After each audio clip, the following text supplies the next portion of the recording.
Hello बेटा, कैसे हैं आप लोग। बेटा आज हम इस वीडियो में बात करेंगे एक्सरसाइज 4.4 की क्वाड्रेटिक एक्सप्रेशंस हम लोग चल रहे थे। अभी जो हम लोग बात करने वाले हैं बेसिकली वो जो हमारे पास इक्वेशन आई थी जिसमें से हम लोग दो रूट्स निकालते थे। आपके पास पहले तो मैं ये बता दूं आपको कि एक जनरल इक्वेशन क्या होती है, फिर से बता रहा हूँ मैं आपको, क्वाड्रेटिक की ये होती है ना, ये एक जनरल एक्सप्रेशन होता है। ओके अब अगर लेट्स से इसके मेरे को रूट्स निकालने हैं तो मेरे को इसको जीरो करना पड़ेगा, इक्वेशन बनानी होगी और इक्वेशन बनाने के लिए इसको जीरो करना पड़ेगा। तो मुझे यहाँ पे दो रूट्स निकलते हैं और वो दो रूट्स क्या होते हैं बेटा, मैंने बताया था आपको परफेक्ट स्क्वायर की हेल्प से हम लोगों ने फॉर्मूला ड्राइव किया था। वो फॉर्मूला था -b plus minus b square minus 4ac divided by 2a। ठीक है, यहाँ पर ऑफ कोर्स ए ये एक्स स्क्वायर कोफिशिएंट है, बी एक्स का कोफिशिएंट है और सी क्या है, कांस्टेंट टर्म है। तो यहाँ पर ये जो एक्सप्रेशन निकाल हम लोगों ने ये जो रूट निकालने का जो तरीका ढूंढा था परफेक्ट स्क्वायर की हेल्प से, इसमें ही हम लोग पढ़ने वाले हैं इसी फॉर्मूले को अच्छी तरह से। इसमें क्या क्या पढ़ने वाले हैं बेसिकली, ये जो टर्म है ना आपका बी स्क्वायर माइनस 4ac, जो आपका ये जो टर्म है बी स्क्वायर माइनस 4ac, इसको हम लोग डिस्क्रिमिनेंट बोलते हैं।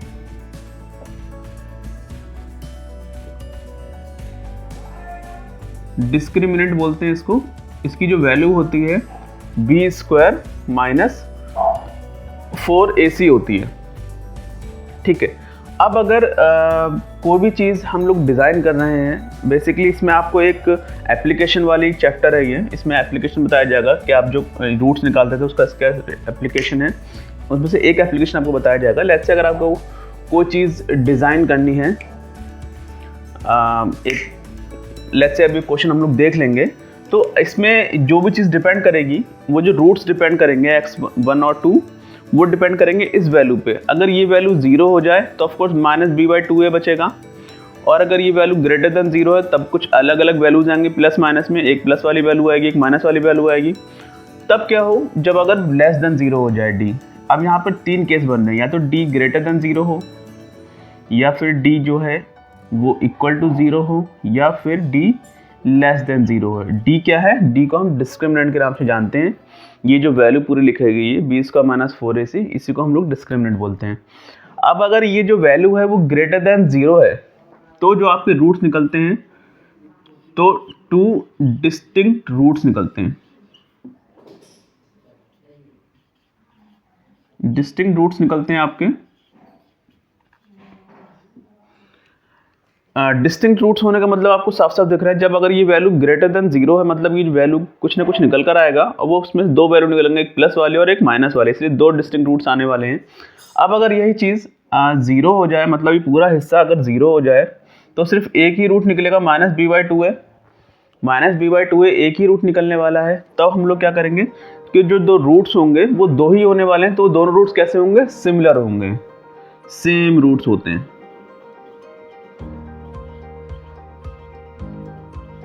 जब सेम रूट्स होंगे तो हम लोग ये कंडीशन फुलफिल करते हैं। अब अगर लेट्स से इसका क्या मतलब है, इसका मतलब ये है कि अगर d लेस देन 0 है तब रूट्स कैसे होंगे, वो कॉम्प्लेक्स रूट्स कहलाते हैं। अभी क्या मतलब होता है इन बातों को मैं बताता हूँ आपको, with the help of complex roots, जिसको हम कई बार इमेजिनरी रूट्स भी कहते हैं। तो इस बात का क्या मतलब है, इस बात का मतलब ये है, मैं यहाँ पे ड्रॉ कर रहा हूँ, ये जो बात है अगर d ग्रेटर देन 0 है तो क्या मतलब है इस बात का, इस बात का मतलब ये है कि जो आपका पैराबोलिक कर्व है, देखो कोई भी क्वाड्रेटिक एक्सप्रेशन वो पैराबोला ही होता है। कोई भी क्वाड्रेटिक इक्वेशन क्या होगा, हमेशा ये पैराबोला होगा। पैराबोला एक कर्व है, पैराबोला पैराबोलिक कर्व है ये। पैराबोला आपको पता है कैसा बनता है, मतलब एक ठीक उसका जो शेप होता है वो ऐसा होता है जैसे आप पानी फेंकें ज़मीन पे, तो वो जिस शेप में वो आगे बढ़ता है वो शेप एक्चुअली पैराबोला ही होता है। ठीक है, तो वो पैराबोलिक शेप है। अगर लेट्स से तो पैराबोला है तो मतलब दो रूट्स आने वाले हैं, और रूट्स किसे कहते हैं, वो वैल्यू जहाँ पर किसी भी चीज़ का, आप ये ध्यान रखो, रूट्स उसे कहते हैं या फिर नंबर ऑफ जीरोज उसे कहते हैं जहां पर कर्व एक्स एक्सिस को काटता है। क्या बोला? जहां पे कर्व एक्स एक्सिस को काटेगा उस चीज को हम लोग बोलते हैं नंबर ऑफ जीरोज या फिर रूट्स बोलते हैं। तो जो पैराबोला है, यहाँ पर 2 डिस्टिंक्ट रूट्स आ रहे हैं, तो हो सकता है कि पैराबोला कुछ इस तरीके का हो। आई डोंट नो कैसा है, मतलब जो भी होगा, जो कर्व होगा, पैराबोलिक जो कर्व होगा वो एक्स एक्सिस को 2 बार काटेगा। कंडीशन ये तब होगी जब d ग्रेटर देन 0 होगा। ऑफ कोर्स आपको दिख रहा है कि x की 2 वैल्यूज निकलेंगी, एक प्लस वाली और एक माइनस वाली, इसीलिए हमने लिखा भी था यहाँ पे कि 2 डिस्टिंक्ट रूट्स होते हैं। 2 डिस्टिंक्ट रूट्स का मतलब क्या है? ये जो वैल्यूज होती हैं एक्स एक्सिस पे जहाँ कर्व कट करता है उसको हम लोग कहते हैं जीरोज, रूट्स कहते हैं। तो इन्हीं को क्या बोला जा रहा है? रूट्स बोला जा रहा है। ये रूट्स हैं आपके, ठीक है। 2 डिस्टिंक्ट रूट्स हैं, मतलब 2 अलग अलग रूट्स हैं। अब अगर लेट्स से कंडीशन आपकी ये है, एक कंडीशन ये हो गई। अब अगर लेट्स से मैं यहाँ पर दूसरी कंडीशन को फुलफिल करता हूँ, दूसरी कंडीशन वो कर रहा है d हो सकता है d इक्वल टू 0 हो। तो इसका मतलब ये है कि देखो बेटा, क्वाड्रेटिक एक्सप्रेशन के 2 ही रूट्स आएंगे, चाहे भले से वो सिमिलर हो। अब यहाँ पर क्या है, सेम रूट्स होने का क्या मतलब है? जब मैंने बोला कोई भी रूट हम उस चीज़ को कहते हैं जहाँ पे कोई कर्व कट करता है या फिर टच करके जाए, ठीक है। तो यहाँ पर जो कंडीशन है वो एक ही रूट जाएंगे। लेट्स से कोई कर्व इस तरह से पैराबोलिक इस तरह से जा रहा है, सिर्फ टच करके निकल गया, तो दोनों ही रूट्स इसके यही कहलाएंगे। जहाँ पे x की वैल्यू होगी, आई डोंट नो वैल्यू क्या है, वो जो भी वैल्यू होगी वो सेम होगी।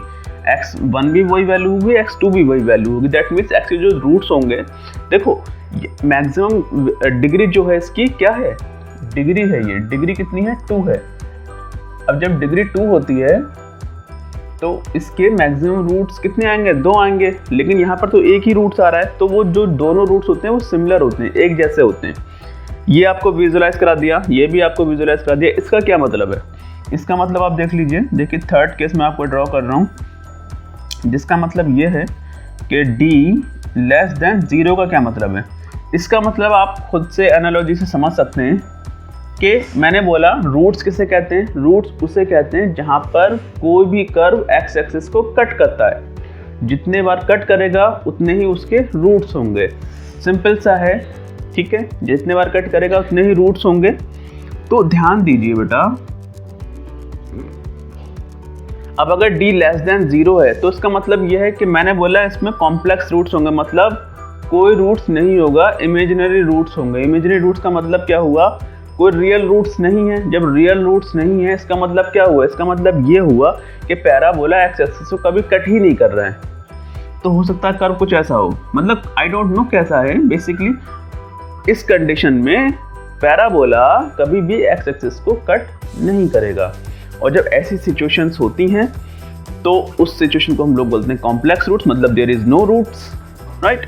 अब अगर d इज इक्वल टू 0 है मतलब सेम रूट्स और इक्वल रूट्स होंगे, ठीक है। इस प्रॉब्लम से हम लोग कई बार इस चीज़ का हम लोग अपनी जो 10th क्लास का लेवल है उसमें काफ़ी क्वेश्चंस देखेंगे, ठीक है, इस प्रॉब्लम में, और इसको हम लोग बाद में देखेंगे, ठीक है। 11th वगैरह में जो उसकी इनइक्वालिटीज़ वगैरह बनाते हैं वहाँ से सॉल्व करते हैं। अभी आपके जो हाई स्कूल के लिए जो ज़्यादा इंपॉर्टेंट है वो बेसिकली ये है, ठीक है। तो ये तीनों कंडीशन मैंने आपको बता दी क्या मतलब है इन बातों का। जब d बड़ा हो तो 2 रूट्स होंगे, d 0 हो मतलब 1 रूट होगा, मतलब दोनों 2 रूट्स होंगे बट सिमिलर होंगे। d अगर लेस देन 0 है तो कोई रूट नहीं होगा। अब इसका एक ख़ास इस्तेमाल करेंगे हम लोग कि अगर लेट्स से कोई चीज़ आप डिज़ाइन कर रहे हैं, उसमें जो आपके पास कोई क्वाड्रेटिक एक्सप्रेशन बन गया और उस क्वाड्रेटिक एक्सप्रेशन में d की जो वैल्यू है वो लेस देन 0 हो गई, मतलब वैल्यू जो है वो माइनस में आ रही है, मतलब ये पूरी वैल्यू सब्सट्रैक्ट कर मतलब कैलकुलेट करने के बाद वैल्यू लेस देन 0 आ जाए, मतलब माइनस में आ जाए, तब वो जो चीज़ होगी वो कॉम्प्लेक्स रूट्स होगा। वो चीज़ आप डिज़ाइन करेंगे वो पॉसिबल नहीं होगा। शायद अभी हो सकता है ये बात मेरे बोलने से अभी समझ में ना आती हो, लेकिन जब हम लोग इसके क्वेश्चंस को देखेंगे तो आपको क्लियर कट समझ में आ जाएगा। जब तक आप इसे नोट डाउन कीजिए। तो अब हम लोग एक्सरसाइज 4.4 शुरू कर रहे हैं। पहला क्वेश्चन देखते हैं। लास्ट क्वेश्चन से नहीं देखेंगे, इस बार पहले क्वेश्चन से देखेंगे। पहला क्वेश्चन देख रहा है, वो बोल रहा है find the nature of the roots. बेटा हम लोग क्वाड्रेटिक एक्सप्रेशन मतलब क्वाड्रेटिक इक्वेशंस की एक्सरसाइज 4.4 सॉल्व कर रहे हैं आपकी एनसीईआरटी की बुक से क्लास 10 की, ठीक है। तो क्वेश्चन नंबर जो 1 कह रहा है वो ये है कि find the nature and the roots of the following quadratic equations. तो पहली क्वाड्रेटिक इक्वेशंस आपको दे रखा है, वो ये है कि 2x² minus of 3x plus 5 is equal to 0। तो बताना है कि इसके जो रूट्स होंगे उनका नेचर क्या है। तो रूट्स का नेचर आप बता सकते हैं कि d की वैल्यू कैसी होगी। d की वैल्यू अगर आपके पास ग्रेटर देन 0 है तो उसके 2 डिस्टिंक्ट रूट्स होंगे। d की वैल्यू अगर बराबर 0 है तब उसके सेम रूट्स होंगे दोनों। d की वैल्यू अगर लेस देन 0 है तो इसका मतलब उसके रूट्स कॉम्प्लेक्स होंगे, that means there is no real roots, ठीक है। तो अब हम लोग क्या करेंगे, इसके रूट्स निकालते हैं। तो रूट्स निकालने से बेहतर ये है कि हम लोग ये बता दें कि b² माइनस 4ac की जो वैल्यू है वो क्या है। तो हम लोग एक्चुअली d निकाल रहे हैं और d क्या होता है, ये डिस्क्रिमिनेंट होता है और ये जिसकी जो वैल्यू होती है b² माइनस 4ac से निकालते हैं। तो यहाँ पर देखिए a जो है वो कितना है, आपको साफ साफ यहाँ दिख रहा होगा, a की वैल्यू है 2, b की वैल्यू है -3 एंड c की वैल्यू है 5। आप इसमें रिप्लेस करेंगे तो ये हो जाएगा 9 माइनस 4a 8 पंजे 40 माइनस 4ac मतलब 40। तो ध्यान से देखिए बेटा, ये जो वैल्यू आ रही है आपके पास माइनस का इसमें से करेंगे 40 में से तो ऑफकोर्स 31 बचेगा माइनस का। आपको ये क्लियर कट दिख रहा है, ये जो वैल्यू है वो लेस देन 0 है, दैट मीन्स आपके पास जो d निकल कर आया वो लेस देन 0 आया। इसका मतलब ये है कि जो उसका नेचर है वो कॉम्प्लेक्स है, रूट्स का जो नेचर है वो कॉम्प्लेक्स है, that means there is no real roots, that means there is a imaginary roots and we will not consider in high school. हम लोग एक चैप्टर पढ़ेंगे कॉम्प्लेक्स नंबर्स का 11th क्लास में, बट वो हम अभी डील नहीं करेंगे। जब भी आपके पास d लेस देन 0 आ जाए, दैट मीन्स d की जो वैल्यू है वो माइनस में आ जाए, तब आप कहेंगे there is no real roots. दूसरा एक्सप्रेशन आपको दे रखा है, दूसरा इक्वेशन, दूसरा प्रॉब्लम है आपको वो दे रखा है, वो क्या है देख लेते हैं। 3x² minus 4 root 3x plus 4। Question number 2 है ये आपका, फर्स्ट का ही। 3x² minus 4 root 3x right plus 4 is equal to 0, ठीक है।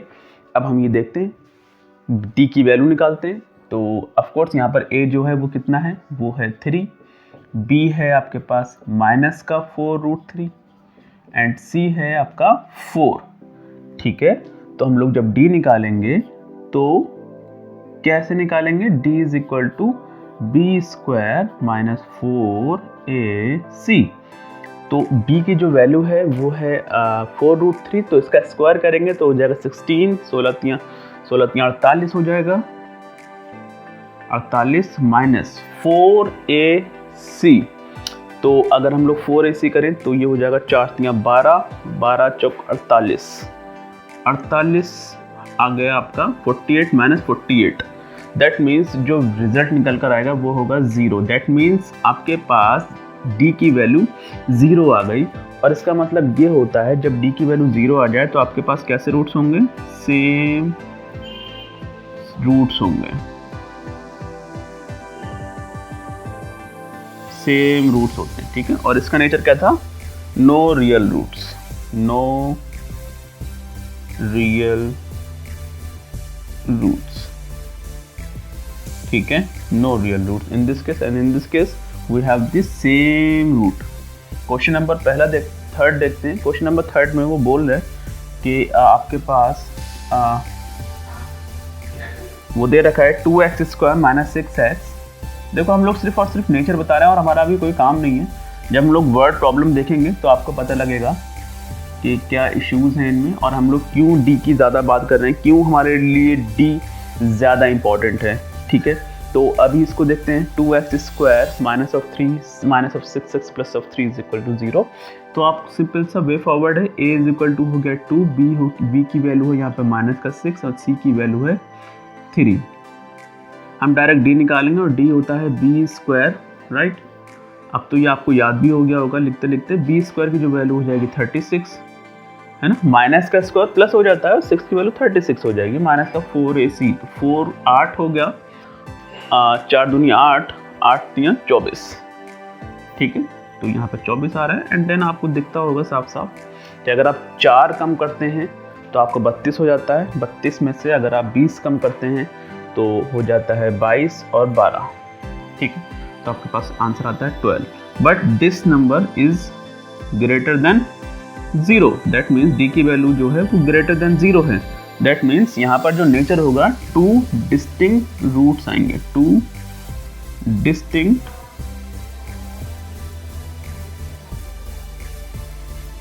डिस्टिंक्ट रूट्स आएंगे यहाँ पे, ठीक है। 2 डिस्टिंक्ट रूट्स की हम लोग बात कर रहे हैं। अब ये सारे प्रोडक्ट्स हम लोगों ने सॉल्व कर लिया। हम लोगों ने हर बार में डी निकालने की कोशिश की है। डी की वैल्यू जैसी जैसी आएगी यहाँ पे ग्रेटर देन 0, 2 डिस्टिंक्ट रूट, 0 है same roots and less than है no real roots. Next question देखते हैं, फाइंड द वैल्यू ऑफ के। अगर मैं यहीं पर इसको सॉल्व करना चाहूँ, अगर मैं यहाँ पर सॉल्व करता हूँ, क्वेश्चन नंबर 2 बोल रहा है फाइंड द वैल्यू ऑफ के each of the following quadratic equations so that they have 2 equal roots। अब देखो उन्होंने बोला है कि 2 इक्वल रूट्स हैं, इसका मतलब वो इनडायरेक्टली आपसे ये कहना चाह रहे हैं कि आप d की वैल्यू 0 ले लो, ठीक है। d की वैल्यू आप जैसे ही 0 लेंगे फिर वहाँ पे आपको k की वैल्यू निकालनी होगी। It is too easy actually. वो बोल रहा है कि क्वेश्चन में d इज इक्वल टू आप 0 ले लो। ऐसा क्यों बोला, क्यों लिखा है हमने? बिकॉज इन द क्वेश्चन ही सेज 2 इक्वल रूट्स, और 2 इक्वल रूट्स का मतलब होता है d इज इक्वल टू 0, ठीक है। अब देखो बेटा यहाँ पर अगर एक्सप्रेशन आप ध्यान से देखें तो एक्सप्रेशन आपके पास क्या है, वो है 2x square plus kx plus 3 is equal to 0। अब आप क्या करेंगे, d को 0 रखेंगे।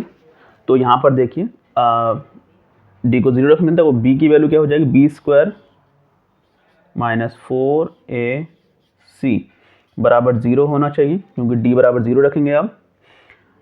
तो अब b की वैल्यू यहाँ पे हो जाएगी k स्क्वायर माइनस 4a कितना है 2 लिख दिया, c कितना है 3 लिख दिया इज इक्वल टू 0। तो आपको साफ साफ दिख रहा है 4 दूनी 8 3 24। तो के स्क्वायर की जो वैल्यू आ रही है, आप यहाँ पर देखिए जो के स्क्वायर की जो वैल्यू आ रही है वो आ रही है 24, और अगर आप के की वैल्यू यहाँ से निकालेंगे तो हो जाएगा 4√6, है ना। एंड 4√6 का मतलब क्या हुआ 2√6, और ये दो वैल्यूज आएंगी प्लस और माइनस में आएंगी, ठीक है। ये जो के की वैल्यू आ गई। ये इस तरीके का क्वेश्चन भी आपसे बन सकता है। आपको सिर्फ ये ध्यान रखना है कि d इज इक्वल टू 0 है या नहीं है। अगर d इज इक्वल टू 0 है तो आप सीधा वे फॉरवर्ड आंसर बता सकते हैं, k की वैल्यू बता सकते हैं। और ये अक्सर इस तरीके से क्वेश्चंस आपके 1 नंबर में बोर्ड्स में आ जाते हैं, तो इस चीज़ का ध्यान रखेंगे। नेक्स्ट क्वेश्चन में 2nd नंबर में बोल रहा है, मैं यहीं पर सॉल्व कर लेता हूँ, इसको भी मैं यहीं सॉल्व कर लेता हूँ। इसमें बोल रहा है कि kx, क्वेश्चन नंबर 2nd है ये, 2 का 2nd, वो है kx x minus 2 plus 6 is equal to 0, ठीक है भाई। अब वो बोल रहा है कि 2 इक्वल रूट्स हैं तो k की वैल्यू बताइए। तो b स्क्वायर पहले तो हम इसको सॉल्व कर लें कि क्वाड्रेटिक बना लें। तो ये हो जाएगा kx स्क्वायर और ये हो गया माइनस का 2kx plus 6 is equal to 0। देखो हम लोगों ने शक्ल बना ली अपनी क्वाड्रेटिक एक्सप्रेशन जैसी। अब यहाँ पर देखो b स्क्वायर माइनस 4ac को 0 रखेंगे फिर से, तो b स्क्वायर कितना हो जाएगा, b की वैल्यू है, देखो यहाँ पर जो b है b स्क्वायर माइनस 4ac बराबर 0 होना चाहिए। देख लो आपको दिख भी रहा है या नहीं, यस दिख तो रहा है। तो अगर b की ध्यान से देखेंगे तो b की वैल्यू कितनी है, माइनस का 2k, तो ये हो जाएगा प्लस का 4k स्क्वायर एंड 4ac सी मतलब 6 चौक 24 के, ठीक है, माइनस का 24 के इज इक्वल टू 0। अब आप थोड़ा और सॉल्व करेंगे तो हो जाएगा, के कॉमन या 4 के कॉमन ले लीजिए तो अंदर बचेगा के माइनस 6 इज इक्वल टू 0। तो आपके पास एक वैल्यू आपको साफ साफ दिख रही है, के की एक वैल्यू आ गई 0 और एक वैल्यू के की आ गई 6। टू ईजी है ना, बहुत ईजी है ये चीज़, इसमें कुछ है ही नहीं बेसिकली। हमें के की वैल्यू बतानी थी। ये बोर्ड्स में एक नंबर में क्वेश्चन आ जाता है तो ध्यान रखेंगे आप, डी को 0 रखेंगे और डी क्या होता है, बी स्क्वायर माइनस 4ac, इसको हम लोग डिस्क्रिमिनेंट के नाम से भी जानते हैं। अगर वो आपको क्वेश्चन में कहता है कि आपके पास 2 इक्वल रूट्स हैं तो इसका मतलब यही होता है कि आप उसको बताएं कि भैया d इज इक्वल टू 0 होता है, और जब d इज इक्वल टू 0 होता है so we can find out the unknown number, unknown variable which he is gonna ask in the questions, right? He gonna ask the value of k we have solved by putting d is equal to 0 and b square minus 4ac is equal to 0, right? तो next question हम लोग देखते हैं, तो note down करिए इसको। Question number 3 देखते हैं। इसमें वो बोल रहा है, is it possible to design a rectangular mangrove groves whose length is twice this breadth. तो क्वेश्चन नंबर 3 को हम लोग पढ़ते हैं ढंग से और यहाँ पर लिखते हैं, पॉसिबल बताना है कि ऐसा पॉसिबल है या नहीं कि आपको एक रेक्टेंगुलर मैंगो ग्रोव डिज़ाइन करना है whose length is twice its breadth. तो आपको पता है, ये तो बचपन से आप देखते चले जा रहे हैं कि अगर आपके पास एक रेक्टेंगुलर ग्रूव्स है, मैंगो ग्रूव्स, अगर आपने कहा है कि ब्रेथ जो है वो x है, ब्रेथ अगर आपके पास x है तो जो लेंथ होगी वो 2x हो जाएगी, ठीक है, according to the questions. And वो ये कह रहे हैं कि एरिया जो है वो 800 मीटर स्क्वायर है। क्या ये पॉसिबल है? क्या ये पॉसिबल है? तो अगर है तो ठीक है, हम लोग देख लेंगे। तो देखो बेटा, अब आप कैसे सॉल्व करेंगे, आप अप्रोच देखो। अप्रोच ये है कि उन्होंने सब कुछ आपको दे रखा है, अब आप ये बताइए कि ये पॉसिबल है भी ऐसा डिज़ाइन करना जिसका 800 मीटर स्क्वायर जो है वो एरिया हो और उसकी लेंथ जो हो वो दुगनी हो ब्रेथ से, है?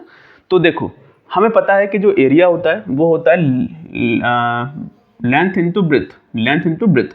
तो कितना होगा, 2x लेंथ हो गया और ब्रेथ हो गई x, और ये जो एरिया दे रखा है आपको वो बराबर रख देंगे क्योंकि इन दोनों का मल्टीप्लाई करके यही मिलने वाला है, ठीक है। अब हम इसको सॉल्व कर लेते हैं। ये हो गया आपके पास 2x square, okay, 2x square is equal to 800, x square की जो वैल्यू आ रही है आपके पास वो कितनी आ रही है, 400, और x की जो वैल्यू आ रही है +-2 आ रही है, मतलब आपके पास +-20 आ रही है। इसका मतलब ये पॉसिबल तो है। क्यों पॉसिबल है? क्योंकि वैल्यूज़ ही नहीं आती हैं। अगर ऐसा होता तो देखो आप यहाँ से निकालेंगे, आपके पास ये जो क्वाड्रेटिक एक्सप्रेशन बना है, क्या बना है, 2x square minus of 800 is equal to 0, ये एक्सप्रेशन बन गया है। अब आप बताइए a की जो वैल्यू है बेटा, यहाँ पे देखो थोड़ा कैच है, हल्का सा कंफ्यूज मत होना।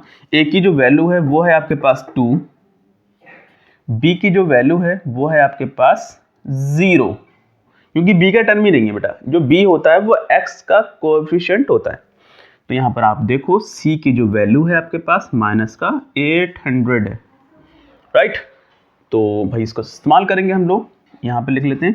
तो b स्क्वायर माइनस 4ac, ठीक है, ये जो वैल्यू है वो किसकी है, वो d की वैल्यू है। अब हम d की जो वैल्यू होगी वो निकाल लेते हैं।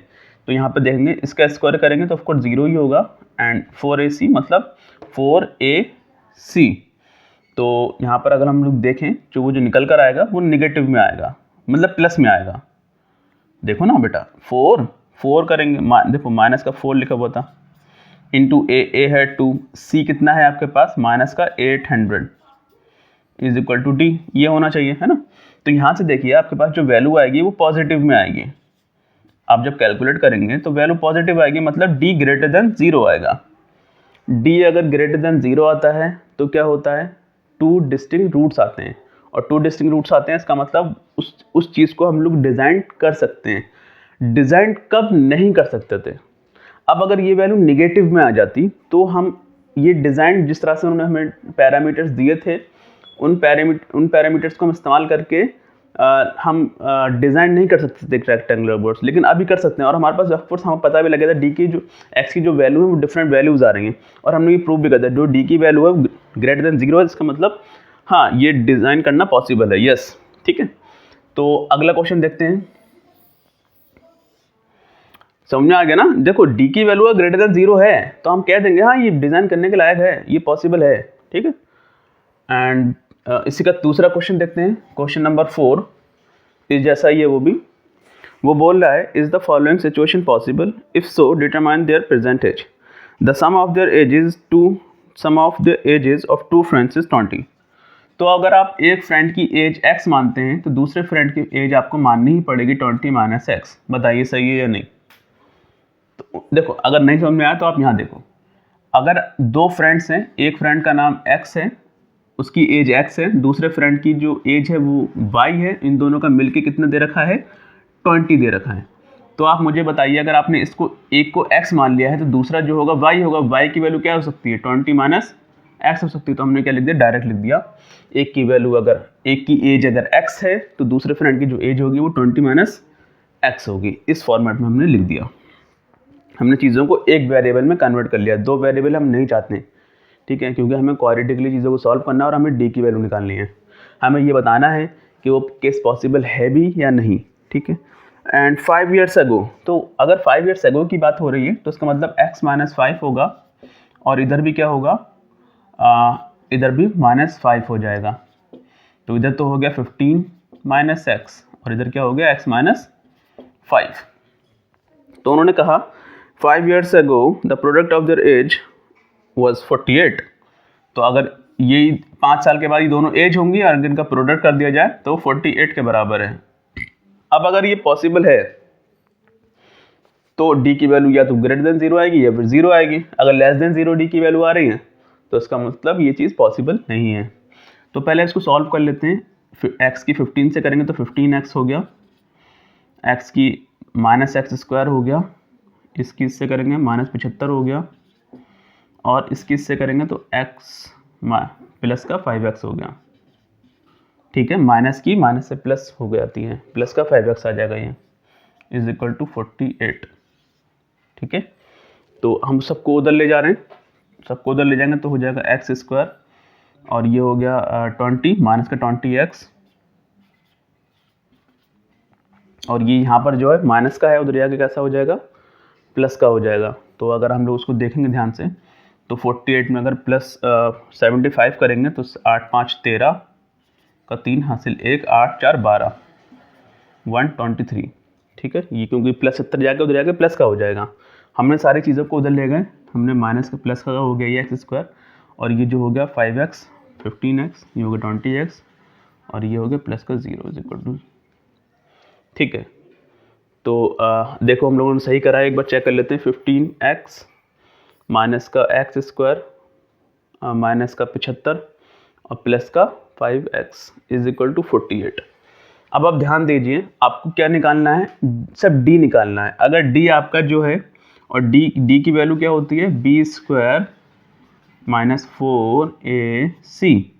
तो यहाँ पर देखिए, जो अगर हम लोग b की वैल्यू बात करें तो b की जो वैल्यू है -20 है, -20 का स्क्वायर -4, पूरी वैल्यू रख देते हैं। a की वैल्यू है 1 और c की वैल्यू कितनी है? 123। तो ध्यान दीजिए, ये है 400, ये हो जाएगा 400 प्लस का। यहाँ पर देखिए, यहाँ पर जो वैल्यू आएगी 400 से बड़ी आएगी, क्योंकि 4 × 123 है। अगर 4 × 100 होता, 4 × 100 होता, आपको सॉल्व करने की ज़रूरत नहीं है। 4 × 100 होता तब 400 होता ना, लेकिन ये 123 है। तो इसका मतलब क्या है? जो वैल्यू आएगी वो डी की कैसी आएगी? निगेटिव में आएगी।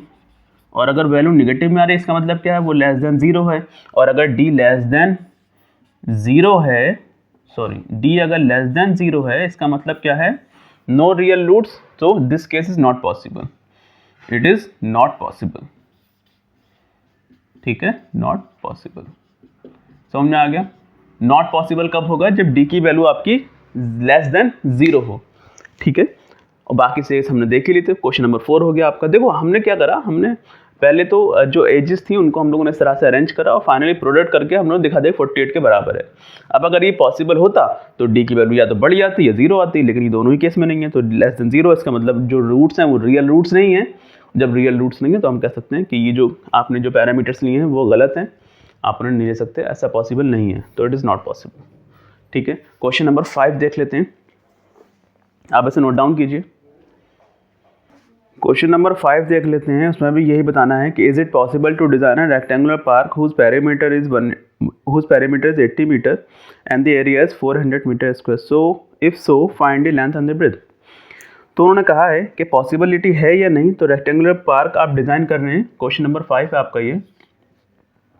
रेक्टेंगुलर पार्क में उसका जो पेरीमीटर दे रखा है आपको, एक रेक्टेंगुलर पार्क का वो दे रखा है 80 मीटर। तो ऑफकोर्स अगर आपकी ये जो लेंथ है कुछ इस तरह से दे रखा है, अच्छा पेरीमीटर और एरिया दे रखा है, तो अगर ये x है, कुछ रिलेशनशिप दे रखा है क्या, is it possible to design a park of length perimeter is this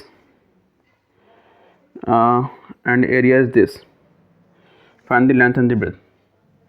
तो बेटा ध्यान दो, यहाँ से हम लोग ऐसा करते हैं, ये अगर a है ये b है, तो 2a + b जो होगा वो क्या हो जाएगा, पेरीमीटर, और पेरीमीटर उन्होंने दे रखा है वो कितना है 80 मीटर।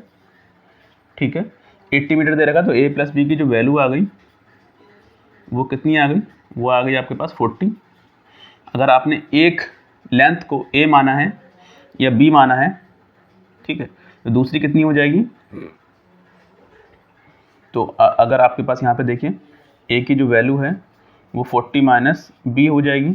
ठीक है, ओके, आप रिप्लेस कर सकते हैं इस तरह से a को 40 - b करके, या आप ऐसा रेक्टेंगल बना लीजिए जिसमें आप एक लेंथ तो b ले रहे हैं, दूसरी क्या होगी 40 - b होगी। देखो हमें अब इस बार उन्होंने रिलेशनशिप दिया नहीं है, हम लेकिन बना लिया, हमने बना लिया इस तरह से कि एक अगर हम लोगों ने b लिया है तो दूसरी क्या होगा, ये वाली लेंथ जो होगी वो 40 - b होगी, हमने 40 - b लिख दी। अब हम इसका इस्तेमाल ना करके हम इसका इस्तेमाल करेंगे। ठीक है, उन्होंने कहा है कि जो एरिया है वो 400 मीटर स्क्वायर है, तो एरिया क्या होगा, इन दोनों का मल्टीप्लिकेशन होगा, तो b 40 - b is equal to 400 है ना, यस 400 है।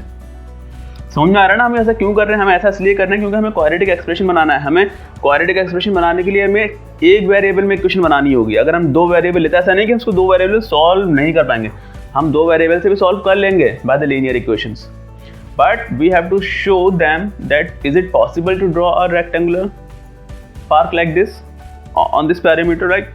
तो अभी हम लोग क्या कर रहे हैं, we will just make it a quadratic equation. So it is 4b 40b minus of b square is equal to 400.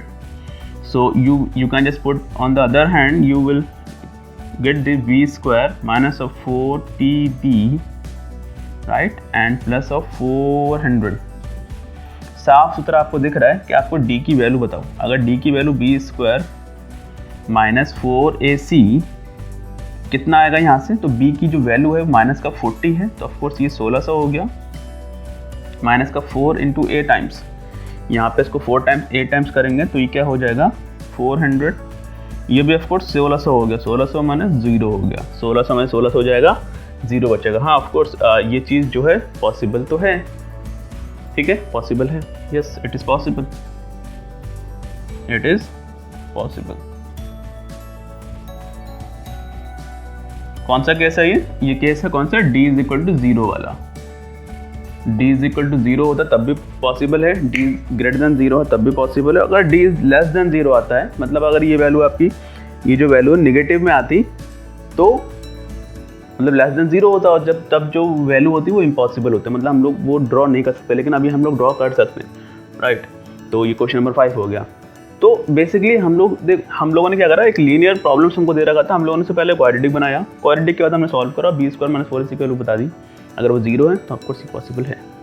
ठीक है, नेक्स्ट एक्सरसाइज देखते हैं नेक्स्ट वीडियो में। ओके, नेक्स्ट एक्सरसाइज हम शुरू करने वाले हैं अरिथमेटिक प्रोग्रेशंस। ठीक है, जब तक आप इसे नोट डाउन कीजिए, और कोई अगर डाउट आता है आपको तो मैं नीचे एक कमेंट बॉक्स में नहीं, ये नीचे जो आता है ना डिस्क्रिप्शन बॉक्स में अपना नंबर, व्हाट्सएप नंबर दे दूंगा, ईमेल दे दूंगा, आप उसमें वहाँ से मुझसे पूछ सकते हैं। ठीक है, ओके, थैंक यू।